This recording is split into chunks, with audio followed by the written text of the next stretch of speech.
الحمد لله نحمده ونستعينه ونستغفره ونؤمن به ونتوكل عليه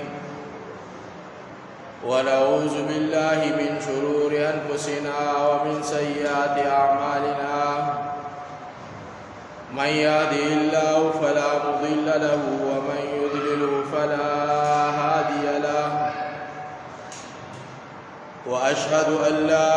إله إلا الله وحده لا شريك له ولا نظير له ولا معين له لا ند له ولا مثل له ولا مثال له ثم نشهد أن سيدنا وسندنا ومولانا محمد الذي تنحل بها العقد وتنفرج بها الكرب وتقضى بها الحوائج وتنال بها الرغائب وحسن الخواتيم ويستسقى الغمام بوجهه الكريم وعلى آله وصحبه في كل لمحة ونفس بعدد كل معلوم لك. أعوذ بالله من الشيطان الرجيم. بسم الله الرحمن الرحيم. الذين ينفقون أموالهم بالليل والنهار سرا وعلانية فلهم أجرهم عند ربهم ولا خوف عليهم ولا هم يحزنون. قال تبارك وتعالى في مقام آخر: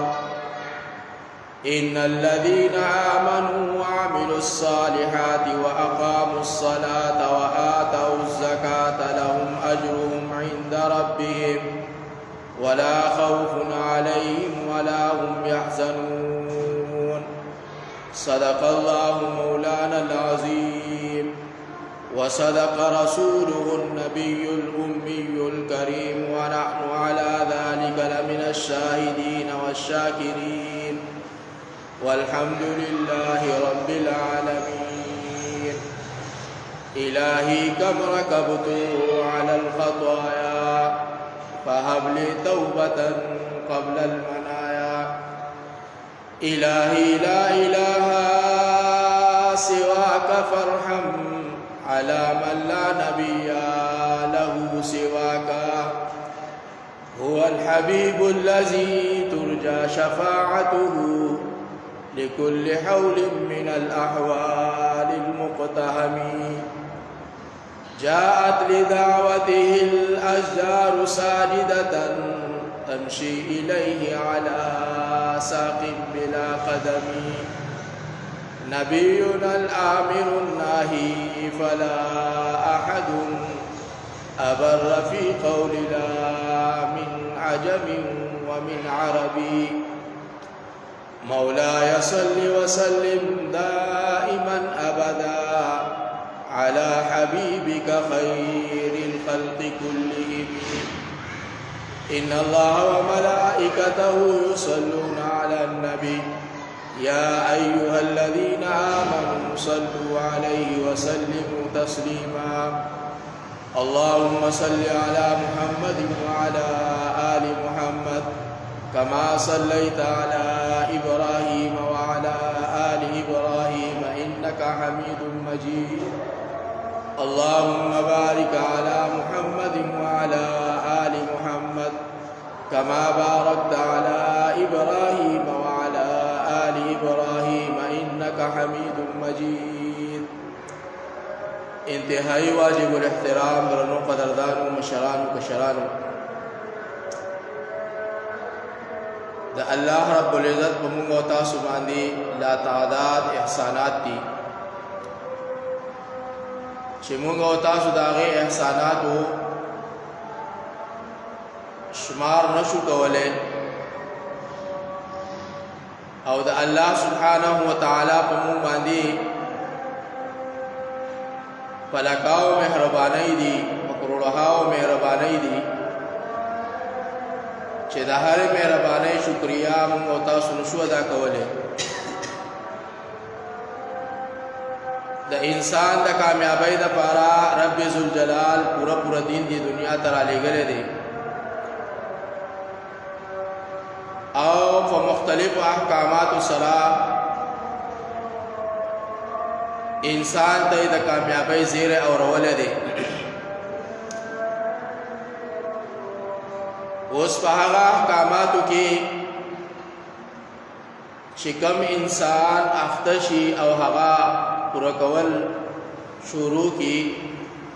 نو د رب ذوالجلال له طرفه کامل او اکمل او مکمل کامیابی د تمیلاو شي. په هغې لا تعداد انعاماتو کې یو نعمت د انسان د پاره د الله د طرفه مال دی. ایسے قرآن کریم فرقان حمید کے اللہ فرمائی المال والبنون زینت الحیات الدنیا چې دا مال او دا اولاد دا د دنیا خواہش تے. او بل ځای کې الله فرمائی انما اموالکم و اولادکم فتنہ چې د دنیا دا مال او د اولاد د لپاره په دنیا کې ازمیښت دی.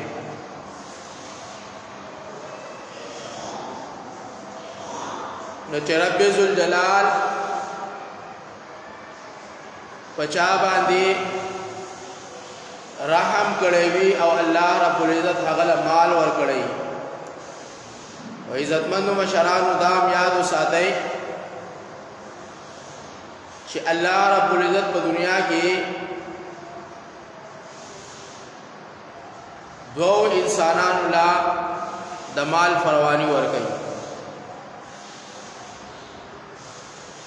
په هغې کې یو انسان هغه دی چې الله ته معلومه ده د الله په علم کې ده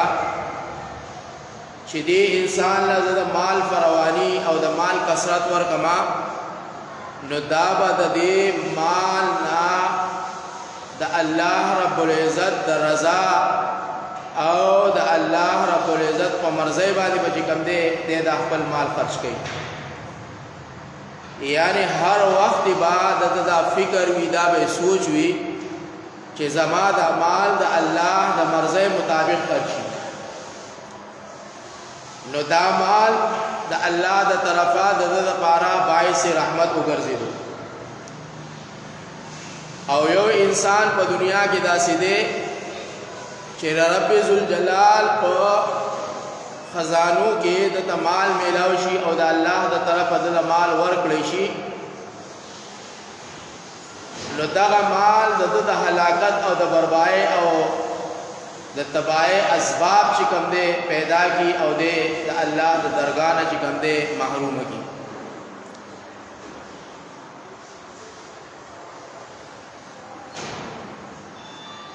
دا دو قسمه انسانان الله رب العزت د دنیا کې پیدا کړی دي او دې دواړو لا الله رب العزت یو شان مال حال ورکړی دی. د یو شب و روز دانیت وی چې زبد مال د الله د رضا مطابق خرج کوما فی سبیل الله به د الله په لار کې لټاوما او په موقع محل باندې به چې کوم دی خرج کوما نو دا مال د لپاره د الله د طرفه باعث رحمت وګرځیدو. او قرآن کریم فرقان حمید کې د داسې خلکو ډیر لوی تعریف راغلی دی چې کوم خلک د مال میلاویدو نه وروستو دا هغوی دا سوچ وی دا نیت وی دا جستجو وی دا آرزو وی چې زمونږ دا مال د الله په لاره باندې د الله رب العزت په بندګانو باندې په کار خیر کې استعمال شي او دا جستجو وی دا آرزو وی دا محنت وی دا کوشش وی او ګرځي پسې نو د مال د فتنې نه به الله رب العزت حفاظت کوي. پاغے کی زما عزتمندو صدقات دي چې د دې انسان مال د صدقاتو په ذریعہ باندې الله رب العزت قبلای او بیا د صدقات رب ذوالجلال دو قسم بیان کړی دي یو فرضی صدقه ده یو نفلی صدقه ده فرضی صدقه زکات ته ویل کیږي چې د دې انسان سره مال حال وی او په د باندې کال تیر شي په هغه مال کې په د باندې د الله د طرفه فرضي زکات فرضي صدقه ورکول چې کوم دی دا واجب وګرځي او دې دا خپل مال دا خپل آمدن حساب کتاب وکي او بیا د هغه مطابق د الله هغه حق ادا کی زما عزتمندو په دغه ادا کولو باندې با د مال کمی گنا بلکہ ورځ ته ورځ به الله باغې کی ترقی راوړي او دا د قران فیصله ده قران کریم کې الله فرمایي الشیطان یعدکم الفقر ويأمرکم بالفحشاء چې شیطان تاسو لا دعوت درکې د دې خبرې کچری تاسو د الله بلار کې د الله د مرزه مطابق د دین الاسلام په شان کې او د الله د بندگانو په خدمت کې چې کوم نه د خپل مال لوټاو کو نو پتا سو باندې په فقر راشي یعنی شیطان د دوو خبرو حکم کوي انسان ته الشیطان یعدکم الفقر ويأمرکم بالفحشاء یو دته د دې خبره حکم کوي کچری د مال تا د الله په لار کې ورکو د الله په نامه باندې دی ورکو یعنی خیر و خیرات دے پکیو کو نفلی صدقات دے پکی ادا کړل زکات دے پکی ادا کو دا اللہ حکم دے پورا کو نستاد عمال بکم شي او د دې په وجه باندې بد فقیر شي غریب بشي او ستا په دې مال کې به کمی راشي او دویم حکم ورته د بے حیايي کوي د ګناه د کار کوي چې مړه د الله په دې مال کې دا کم مال چې ستا سره دا د الله په نامه باندې ولې ورکړي خیر او خیرات ولې کوي زکات صدقات ولې ورکړي دا الله په نامه باندې ورکو ولې کوي مړه دا فلانه ګناه به وکا دا بستا د پاره چې کوم دی د کامیابی ذریعہ وګرځي نو شیطان دغه طرف ته انسان له دعوت ورکړي لیکن رب ذوالجلال د انسان رهنمایي کوي او الله رب العزت دلا د مغفرت او د لوی فضل دعوت ورکړي والله یعدکم مغفرة منه وفضلا یعنی الله رب العزت دلا خوشخبری ورکړي چې انسان تعالی چې کمال ما درکړې دې دا مال زما د رضا مطابق زما د منشا مطابق او زما د مرزه مطابق چې کوم دې تا خرج کو نو تا ته دوه خوش خبرې دي په دنیا کې یو خوش خبری د مغفرت دا چې د دې مونږ ټول محتاج یو چې الله وایي چې دا سړي مغفرت پز کوما چې کوم انسان دا خپل مال د الله د رضا مطابق په دنیا کې خرج کړي هم وخت دا کوشش وی لیل و نهار دا مهنت وی سار او صبا او ماخام او بیګای چې کوم دی دا مهنت وی چې زما د مال د الله په لار کې خرج کړي د الله په بندګانو باندې خرج کړي زما د دې مال نه د الله بندګانو ته خیر ورسي دا کوشش وی نو الله وی د داسې سړي زم مغفرت کوما او د مغفرت وعده ور سره کوما چې د قیامت په غلوې ورځ باندې بدد مغفرت د حشر په میدان کې رب ذوالجلال په خپل خپل باندې کوي دا د الله اعلان دی او دویم اعلان د الله څخه دی منه وفضلا او دلبا د مال کمینا پدې مال کې به کمون ناراضي دا مال با د نقصان سبب نه جوړيږي بلکې پدې کې به وسعت راځي پدې کې به خوشحالي راځي په دنیا کې پدې کې با کولاوال راځي په دنیا کې ورځ او ورځ به چې کوم دې د اعمال ترقی کوي او مونږ په خپل سترګو باندې لیدل دي چې کم خلک په خپل مالونو کې زکات ورکوي صدقات ورکوي نفلی عبادت پکې کوي دا یو عبادت دی د الله دا د مال عبادت دی چې دې په خپل مال کې خیر او خیرات ورکوي د الله په نامه باندې ورکوي د الله د مرضا او د منشا مطابق خرج کوي نو رب ذوالجلال د په مال کې کمون نه راولي نقصان ناراضي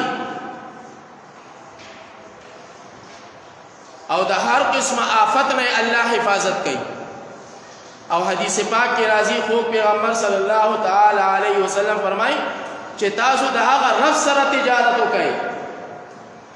او د هغه رب په بینک کې چې کوم نه خپل مال ذخیره اندوز کړئ چې په هغه بینک باندې نه ور لګي نه په هغه ډاکوان راځي او نه هغه ضایع کیږي او چا چې د الله سره تجارت وکړو د الله په بینک کې خپل مال جمع کو او دا جمع کول سدي دا په دنیا کې چې کوم دې د خپل مال زکات ورکول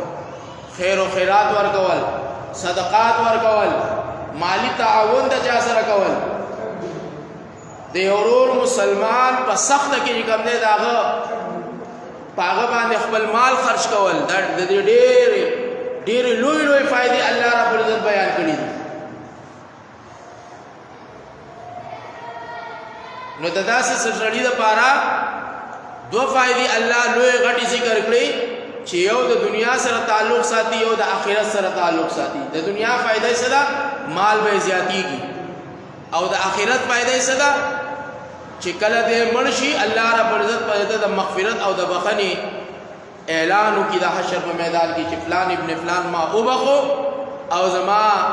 د مرزه مطابق د خپل مال په دنیا کې خرج کړو نن د نظر راضیه ما د زمان راضی شي او د دره ما د جهنم نه حفاظت اور جنت ته داخل کو څومره لوی فائدہ او بل ځای کې الله فرمای الذين ينفقون اموالهم هغه کسان چې خرج کوي مالونه خپل بالليل پشپکه و النهار او پورس کې یعنی د شپې په حصہ کې د ورځې په حصہ کې سرا پخکار سرا او علانیتا یا پپټ سرا سرا پپټ سرا و علانیتا یا پخکار طریقې سرا یعنی دا سے سڑے چې الله د مال ورکړي دي اگر که احادیث مبارکاو کې او روایاتو کې دا آیت مبارکہ حضرت علی رضی اللہ تعالی عنہ په شان کې نازل شوه دي لیکن مراد ته هر هغه مسلمان دی هر هغه مالدار دی چې دی د شپې په صحیح سکه یا د ورځې په صحیح سکه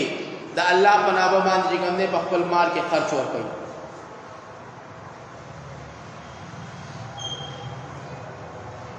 ځکه دا آیت شامل دی د هر هغه مسلمان د پاره چې دی الله مالدار ګرځولې وي او دی په خپل مال کې چې کوم دی د شپې په صحیح سکه پتیار کې یا د ورځې په صحیح سکه پرانا کې پسپین سبا باندې او پسپین ورځ کې پرانا کې چې کوم دی د الله په لار کې چې کوم دی خرج کوي د الله په مخلوق باندې خرج کوي سرا او علانیتا یا دې په پټه کوي یا دې په ښکارا کوي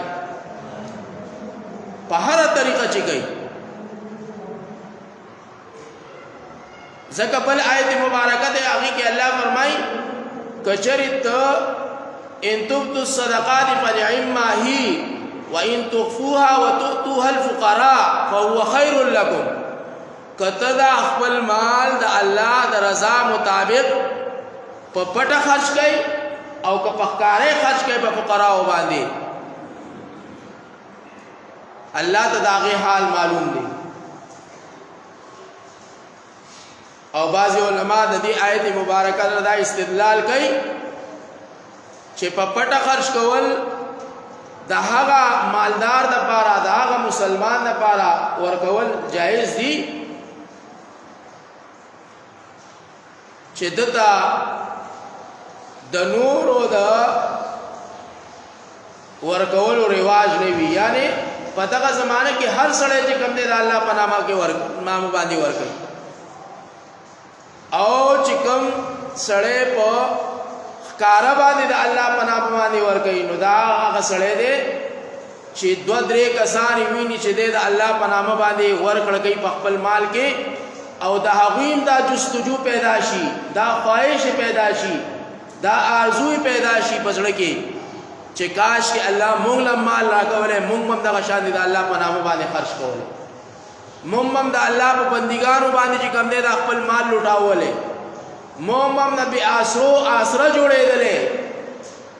مونږ هم د یتیمانو مسکینانو فقیرانو چې کوم دی محتاجانو مدد کولی په خپل مال سره، یعنی ترغیبی صدقه علانیه، نو دا د هغه دپاره جایز ده. لیکن په دې آیت مبارکه کې قید نشته چې یو سړی د شپې په توره تیاره کې د الله په نامه باندې ورکوي، الله ته د حال معلوم دی چې یو سړی د سپین په سبا باندې د الله په نامه باندې ورکوي، الله ته د حال معلوم دی، کده په پټ لاس باندې ورکوي، الله ته د حال معلوم دی، او کده په ښکاره لاس باندې ورکوي، ته د الله حال معلوم دی. ځکه تعلق د الله سره دی، بندګانو سره نه دی. کم خلق چې په خپلو مالونو کې زکات ورکوي، خیر و خیرات ورکوي، صدقات ورکوي، نفلی عبادت پکې کوي، نو د تعلق د هغې انسان سره نه، بلکې د تعلق د مخلوق خدا سره، د الله رب العزت سره د تعلق دی. د الله په نامه باندې دا ورکوي چې الله زمانه راضي شي، دیر پر د الله په مرضی باندې ورکوي چې الله چې کوم دی زما د اعمال قبول کړي. نو د داسې سړي دپاره هم الله دوه اعلانه کوي، یاد یې وساتئ. کم سړی چې د شپې په توره شپه کې د الله په نامه باندې خیر و خیرات ورکوي، زکات ورکوي، نفلی صدقات ورکوي، د فقراو مساکینو مهاجرینو او دارنګې د غریبانو یتیمانو مسکینانو کفالت کوي، او کده د ورځې کوي،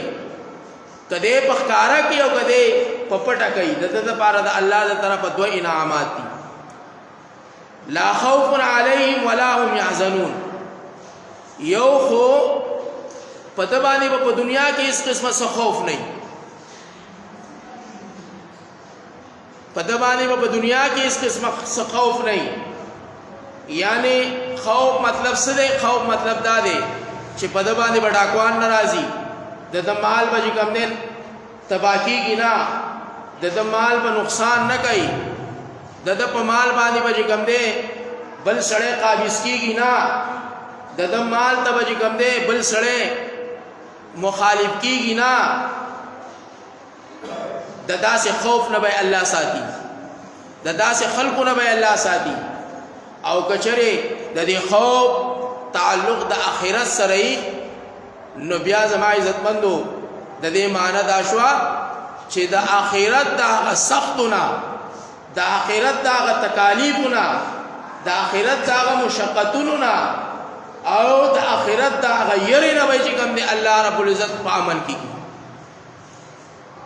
لا خوف علیهم، نه به په داسې سړي باندې خوف. که د دنیا معنی واخلي، نو د دنیا د خلقو نه به چې کوم دی الله رب العزت مال ساتي. او مونږ او تاسو په خپله لیدلي دي دا چې کوم سړی په مال کې د الله حق ادا کوي، په هغه باندې ډاکوان نه راځي، د هغه مال په کوټ کچېرۍ کې نه لګي، د هغه مال په بدماشانو کې نه لګي، د هغه مال په غلط ځای کې نه لګي، ځکه دی په خپل مال کې د الله حق ادا کوي. او چې د کوم سړي دې مال دباوي، ویل لكل همزة لمزة الذي جمع مالا وعددا، د دې دپاره جمع کوي، د دې دپاره چې کوم دی رايوځای کوي، د دې دپاره چې خزانه جوړوي، او سار او ماښام ورته ناسي حسابونه کوي، کلکولیټر راغستی په موبایل کې، او په دغه کې نن دونه شوې، نن دونه شوې، سبا به دونه شي، دم دونه شوې، د دې طرف نه راغلی دا ورسره میلاو کړه، دا ورسره جمع کړه، دا به دونه شي. په صندوق کې ور سره په پیټای کې ور سره په الماری کې ور سره نقد پرتی دي هر وخت راځي راخلی او شماري دا خو دون دی او دون او سره راشي دا بدون شي یعنی هر وخت چې کم دی اکاونټینګ کوي هر وخت چې کم دی دا غمال دغه کوي لیکن دا الله په نامه باندې نه ور کوي په صدقاتو کې نه ور کوي په خیر او خیراتو کې نه ور کوي په جمعات جوړېدو کې نه ور کوي د مدرسې د استادانو سره پکې خیر نه کوي د طلباو سره پکې تعاون نه کوي پر رفاعي کارونو کې چې کوم نه نه خرج کوي د بیکسو دستګيري پکې نه کوي د یتیمانو کفالت پکې نه کوي د غریبانو مسکینانو حال پکې نه اخلي نو زما عزتمندو داسې مال بیا د هغې نه دې حفاظت کولی شي نه د اهل و عیال د هغې حفاظت کولی شي بیا و پې ډاکوان راځي اخلي به یې د تماچې په زور باندې به یې اخلي مونږ او تاسو په دې خپلو سترګو باندې لیدلي دي او شاید چې د ډېرو خلکو سره به شوي هم دا په دنیا کې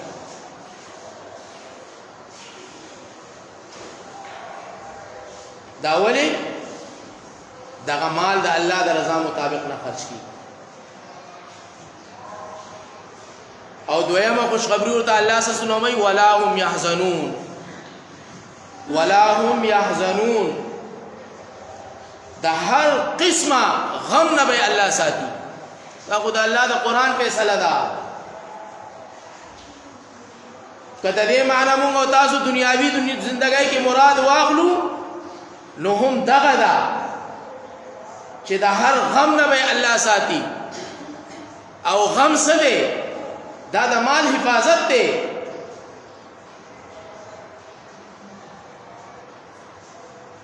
د مال حفاظت دی چې په دنیا کې الله رب العزت هر قسمه نقصان نه چې کوم دی الله د حفاظت کوي دا غم دی دغه غم نه به الله په دنیا کې ساتي او کده دې الفاظ لمون د آخرت معنی واخلو نو معنی پیدا شي چې د الله رب العزت د طرفه با د قیامت دا هولناکینا د قیامت دا سختینا د قیامت دا تکلیفنا د جهنم دا سختنا د جهنم دا عذابنا او د جهنم دا ور نه به الله رب العزت چې کوم نه مامون کی الله به حفاظت کی او بیا قران کریم فرقان حمید په مختلفو طریقو سره چې کوم دی د صدقات او مصارف هم بیان کړی دي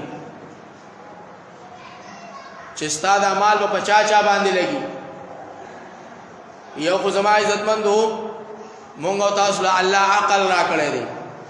سوچ را کړی دی فکر را کړی دی مونږ او تاسو دا فیصله کولای شو چې دا سړی مستحق دی او دا سړی مستحق نه دی دا خو د زکات مسله ده په زکات کې با د مستحق او د غیر مستحق تعین ته خپل کوي چې زما دا زکات او د زکات د مال او د زکات د رقم او د زکات د پیسې په غلط ځای کې استعمال نشي د دې لپاره به تعین ته خپل کوي چې استاد رپی وبخوري تا ته دغه حال احوال معلوم وي او دا مستحق دی د زکات مال باغله ورکړي او چې استاد رپی وبنخوري تا ته حال احوال معلوم وي چې د بل طرف نه څه انکم شتا تجارت شتا تنخواه شتا ملازمت شتا او نور از آمدن څه ذریعہ شتا نو بیا هغه سړي له زکات نه ورکوي دا د مستحقینو حق دی دا د غرباو حق دی دا د مساکینو حق دی او دا د یتیمانو حق دی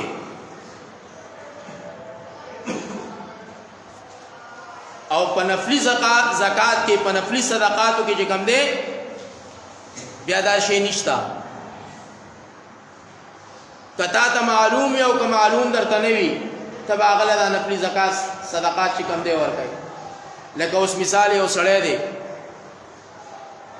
یو ځای کې تجارت کوي ملازمت کوي مزدور دی تنخواه دومره کمه ده چې د خپلو بچو کفالت پې نشي کولی د کور اخراجات پې نشي برداشت کولی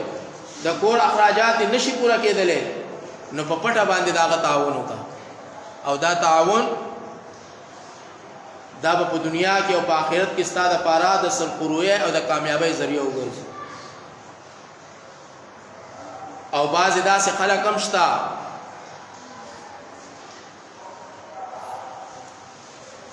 چې هیڅ قسمه د آمدن څه ذریعه یې نشته او سوال هم نه کوي د چا نه لکه د هغه سوالګیر په شانتې هم نه دي لکه د منګاپیر بابا په ډبو باندې او په فوټبارو باندې چې ناسي او یو سړی ورشي او کلکې د خپل نه راونیسي چې نه به تېرېږي تر هغه وخته پورې څو دې راله پیسې نه یې راکړي یا په لار کې او نن سبا دا ګداګر چې کوم راوتي دي د ټولو کورونو ته به دغه زنانه راځي دغه نارینه دغه ماشومان تر هغه وخته پورې به ستا د کور پرده نه پرېږدي د دروازې نه به نه لرې کېږي څو پورې دې له څه ورکړي نه دا پیشاور ګداګر دي ور دا یاد وساتئ او داسې پیشاور ګداګرو له خپل مال زکات حال صدقات نفلی زکات نفلی مال صدقات خیر و خیرات ورکول علماء او فقها ناجائز ګرځولي ور دا پیشاور یعنی دا هغه خلق ته چې د دې د غریبۍ سره څه تعلق نشته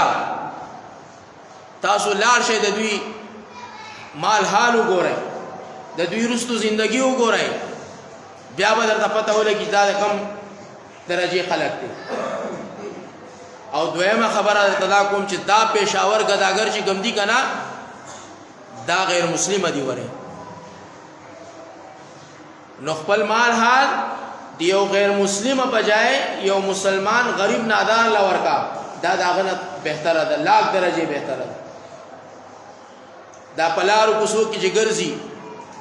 دا وره د دې اکثریت چې کم ده د هندوانو سره دي یا د شیعاګانو سره دي دا غیر مسلمه دي دا مسلمانان نه دي داسې خلکو له خپل خیر او خیرات مور کوي داسې خلکو له زکات مور کوي نفلی زکات مور کوي نفلی صدقات مور کوي خیر او خیرات ول مور کوي دا بے ځای زی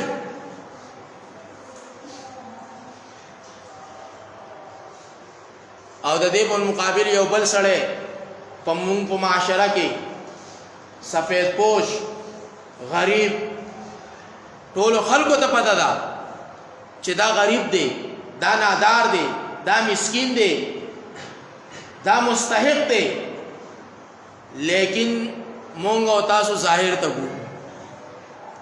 مونږ او تاسو ظاهر ته ګورو مونږ وای دومره خپلې کپړې اغوستي دومره خپلې پیزارې اغوستې دي دومره خپلې جسوله الله ورکړې ده دې څنګه غریب دی دا خو غریب نشي کېدای حالانکه دا الله قرآن فرمایي للفقراء الذين احصروا في سبيل الله لا يستطيعون ضربا في الارض يحسبهم الجاهل اغنياء من التعفف تعرفهم بسيماهم مطلب څه دی چې تاسو داغه چهره ته خو لک شانتي وګورئ داغه د مخنم تاسو ته نه معلومیږي چې دا غریب دی صرف داغه کپړو ته ګورئ داغه پیزار ته ګورئ داغه کور ته ګورئ داغه اولاد ته ګورئ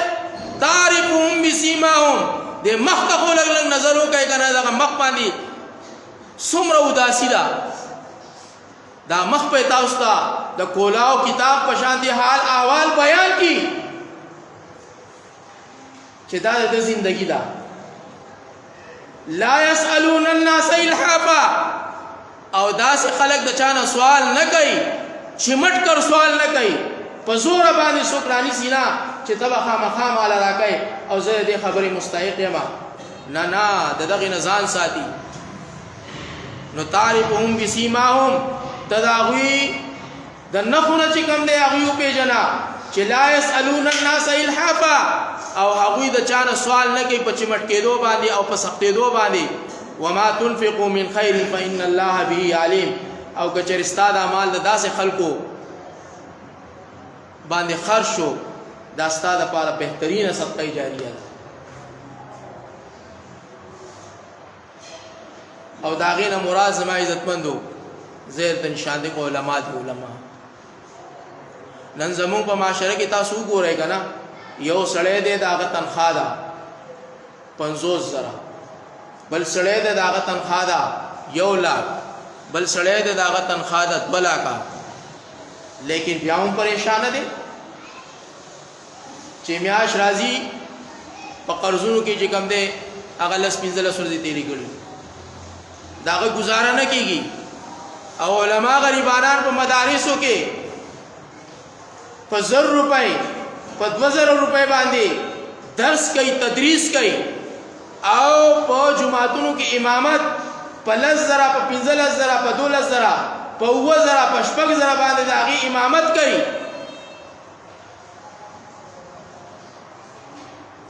سارا او ماقام تاسو ته حاضر وي سارا او ماقام تاسو په خدمت کې مشغول وي اچ یو ورځ د ناخوا دی خواشي بیا ورته سونه خلک خبرې کوي نو دا هغه علماء خیال وساتئ دا هغه مدرسین او استادانو خیال وساتئ او دا خپل مال په کولاو طریقې سره په خلکو باندې خرج کړئ که نقد ولنه شي ورکولې ضرورت زندگی پورا کړئ نن ضرورت زندگی څومره ګرانه شوې ده تاسو ته په خپل پته ده یو تنخوادار د 50,000 روپو اغستلو والا تنخواه والا هغه پریشان دی 1 लाख روپو تنخواه والا اغستلو والا هغه پریشان دی دا هغه ضرورت نه پوره کیږي نو زما عزتمندو مشرانو کشرانو د یو مدرس د 100 روپو یا د 2000 روپو یا یو امام مسجد د 100,000 روپو یا د 15,000 روپو یا د 8,000 روپو په تنخواه کې باغ خپل ضرورت څنګه پوره کړي دا ماته وایي تاسو دا خو صرف د الله فضل دی د الله کرم دی د الله مهرباني ده د الله رب العزت ته طرفه په د باندې کروڑها لکها مهربانيان دي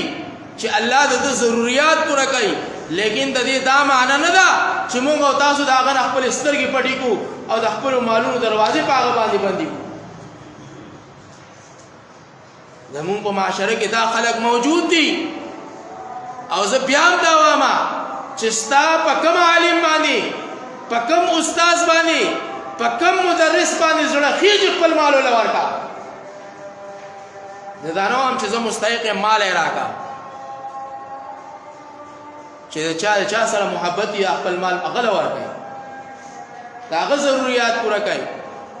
ضرورت زندگی داغه پوره کوي حاجات پوره کوي الله واستاسو حاجات پوره کوي الله واستاسو ضرورت پوره کوي او نبی علیه الصلاۃ والسلام په دې باندې درې پیری قسم خورلې دي زما دې د الله په ذات باندې قسمي زما دې د الله په ذات باندې قسمي زما دې د الله په ذات باندې قسمي چې د الله په نامه باندې کم سړی ورکړه کوي الله به د مال کمای نه بلکې زیاته به ذاتی به پکې راځي نو داسې سفید پوش او خیال وساتئ لا يسألون الناس الحافا چې هغه د چانه سوال نه کوي چاته لاس نه نیسي په چا باندې خپل حال نه ظاهروي او چاته د خپل ژوندۍ دغ درد نه بیانوي د داسې خلکو مرسته وکړي په داسې خلکو باندې خپل مال لوټاو کوي د خپل صدقات د خپل واجبات د خپل زکات د خپل خیر او خیرات د تعاون په داسې خلکو باندې صرف کوي تاسو وګورئ چې تاسو له الله کوم عالی شان ژوندۍ درکې په دنیا کې تاسو به د ژوندۍ په خوګو باندې ماړه شئ لا خوف علیهم ولا هم يحزنون کې به الله داخل کی د هر قسمه خوف نه به الله امن درکې د هر قسمه یری نه به الله امن درکې الله رب العزت په دنیا په ژوندۍ کې کدا مال ته په لاسو کې ګرځي زما دې د الله په ذات باندې قسمي که پتا باندې ډاکو راغی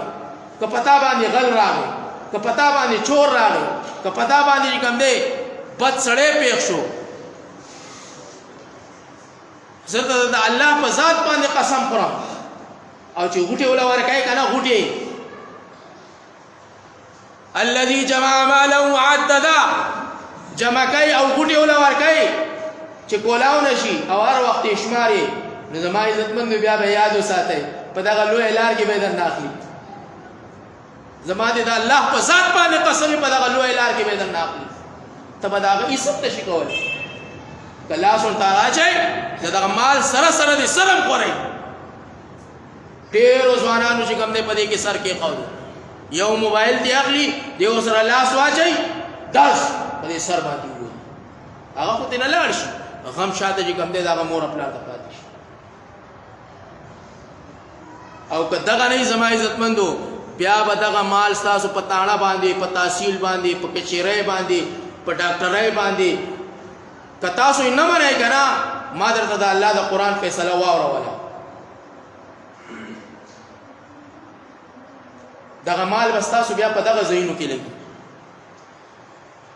خدا را زه درته دا جولی غواړم دا جولی په دې ګرانه ګرانۍ کې د داسې خلکو مرسته وکړئ د داسې خلکو تعاون وکړئ چې چاته محتاج نشي د بل دروازې ته ونه درېږي په سوال باندې چې کوم دی بل ځای ته لاړ نشي سوال ونه کړي زه به درته خپله واقعه بیان کړم د نورو خبرو نه نو پرېږدوه زه درته خپله واقعه بیان کړم اوس چې د دې ځای نه زه لاړ شم مثال لانډي ته لانډي نه هم پسې ور واوړم هلته خو ما څوک نه پېژني که نه جمعات امام صاحب ته ووایم یاره زه مستحق یم غریب یم هغه وایي چې ته کوم ځای پاتې کېږي الله اول تپوس په هغه زمانه دا کوي زه په منګاپیر کې پاتې منګاپیر کې پښتون آباد کې پلاني ځای کې ها جمعات امام او جی امام څوک مې مرسته نه کوي څوک مې دغه نه کوي بس دلته راغلی نو زما عزتمند دا چا بېعزتي ده دا زما بېعزتي نه ده دا ستاسو بېعزتي ده تاسو پوهېږئ په دې خبره باندې دا ستاسو بېعزتي ده دا ستاسو کموالی دی دا ستاسو توهین دی چې ستاسو د علاقې ستاسو د جمعه ستاسو د محلې یو عالم هغه لاړ شي بل ځای کې خیر غواړي زما عزتمندو دا هغه له خو به خلک ورکړي خدا را د دې خبرې خیال وساتئ خدا را د دې خبرې خیال وساتئ ګوره هغه 13 جمعه باندې ما دا خبره کړې په هغه 13 جمعه باندې دا خبره ما کړې وه چې د مالونو لا غوټې مه ورکوئ ماران پې مه کېنوئ د دې جبونو نه شین ماران لږ لرې کوئ د الله چې درکړي دي د الله د الله په نامه باندې لګوئ د الله د مرضۍ مطابق یې لګوئ ته ګوره چې الله په تا باندې خپلې خزانې لوټاوئ او که نه لوټاوئ د خیر و خیرات صدقاتو مثال د جاری نهر دی د جاری نهر نه که ته اوبه راوالې هغه نهر کمیږي نه هغه زیاتېږي په هغې پسې شاته نورې اوبه را روانې دي په هغې کې کمون نه راځي دغه شان ستا په مال کې به هم کمون نه راځي نقصان به پکې نه راځي دا د الله فیصله ده د الله وعده ده د الله د نبی وعده ده او څوک چې په دې خبره باندې یقین ساتي هغه مسلمان دی او څوک چې په دې خبره باندې یقین نه ساتي دا هغه نه د مسلمانۍ څه توقع این خیال است و محال است الله دې زموږ ستاسو حفاظت وکړي الله دې زموږ ستاسو تقصیرات ګناهونه مونږ ته معاف کړي او رب ذوالجلال چې چا چاله مال ورکړی دی الله دې د الله د رضا مطابق د الله د منشا مطابق په هغه مصارفو کې سر کولو کوشش د الله رب العزت هغوی له ورکړي چې سهار او ماښام سبا او بیګا د خپل مالونه د الله د رضا مطابق خرج کړي او د الله د منشا مطابق خرج کړي الله رب العزت د ټول مسلمانانو حفاظت وکړي واخر دعوانا ان الحمد لله رب العالمین سنت